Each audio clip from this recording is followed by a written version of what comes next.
Sanay ako na pagkain ang niluluto sa apoy. Hindi tao.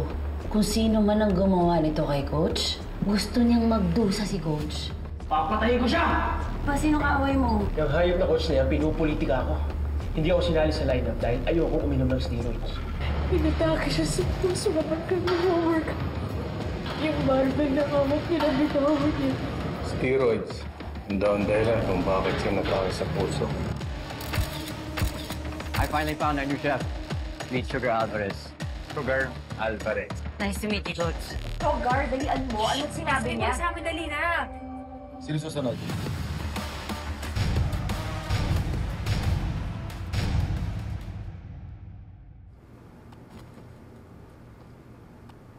Every influencer knows the value of a good reputation.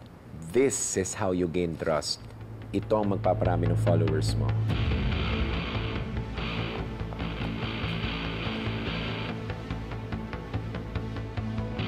Pero, oras na masira ang reputation mo, be ready to say goodbye to everything.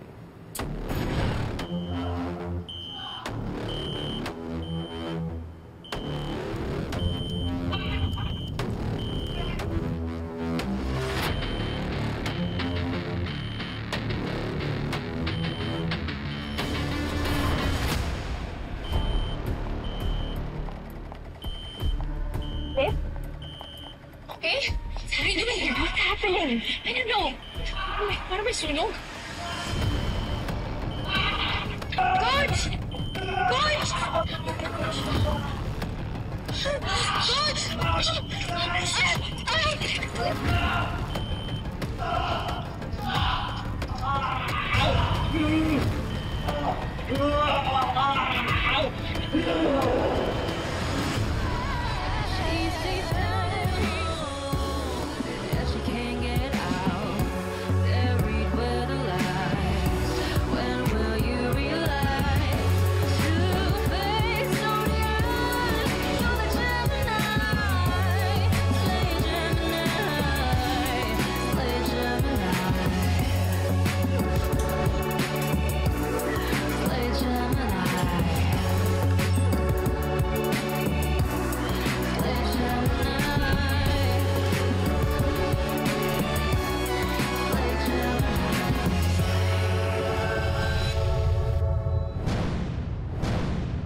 Tapos ka na ba?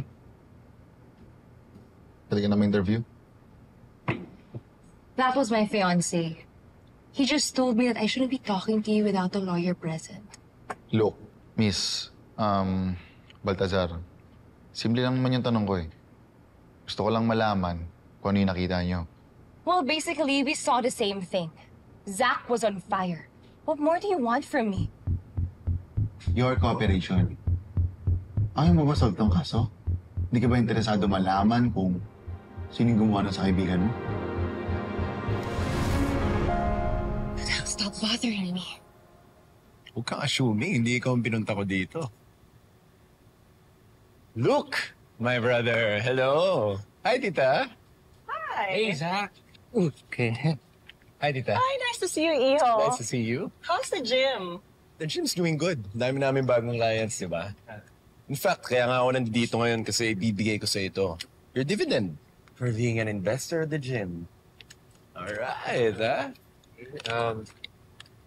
Thanks. Ay, pandagdag ka na sa kasal niyo ni Amelie.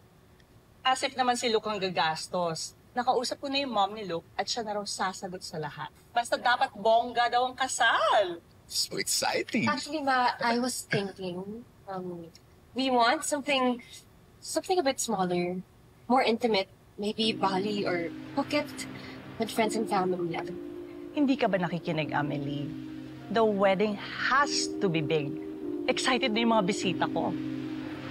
Amelie, tama si tita. Dapat makita ng maraming tao yung wedding nyo. It's not like you're ashamed of Luke, di ba?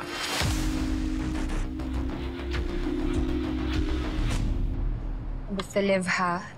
You have to be there. You're my maid of honor. Okay, see you soon. Bye. Anak, do you really have to invite that woman to your wedding? Ma, she's family. She's my sister. Half-sister. A child out of wedlock. Actually, a stain in our reputation. Ma, it's not such a big deal that I have a half-sister. Tsaka hindi na 70s ngayon na issue magkaroon ng legitimate child. Don't you give me that woke, progressive lecture. Kapag kinasal ka na, maintindihan mo yung sinasabi ko. And once you carry his last name, bit-bit mo lahat ng baggage niya.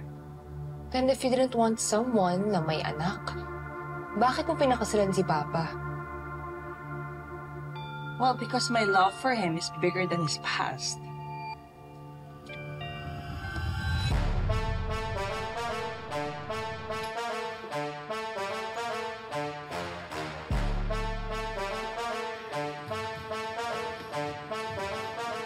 Hey, nag-usap ka kayo ni Nev.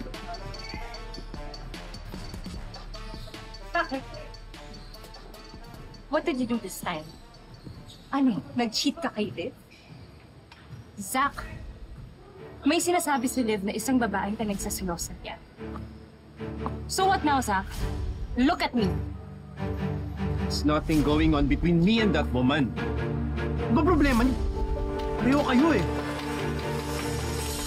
Get it.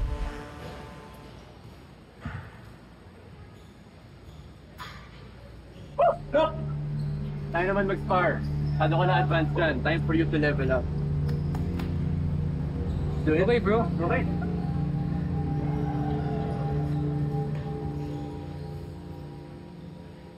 Sige, ako muna dito sa baba. Para may advantage ka naman, bro.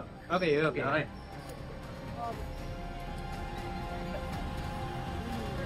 Go! You're getting strong, Luke!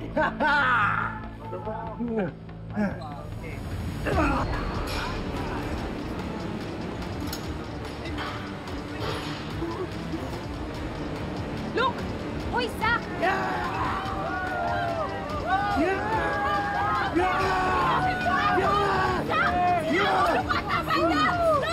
Can't you see he's stepping out?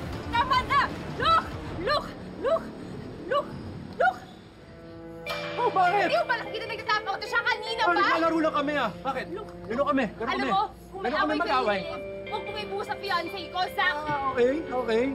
Ganun naman kami. It's the big deal. God, Shut up, Zach! makinig ka sa akin. Ayoko sa lahat. Yung pinagmamalakihan ako ng babae. It's not about! Ano? Sabi do? Shut up! Josh! See? Okay lang. Oh, okay lang! Anong big deal? My God, next time, bro, lalakasan mo yung top. Di ko kasi na-feel. I'm sorry, okay? My God, mga people, so petty! Kakahiya yung ginawa mo. There are people watching. Look, I was just defending you. Look like a weakling. We got some ice.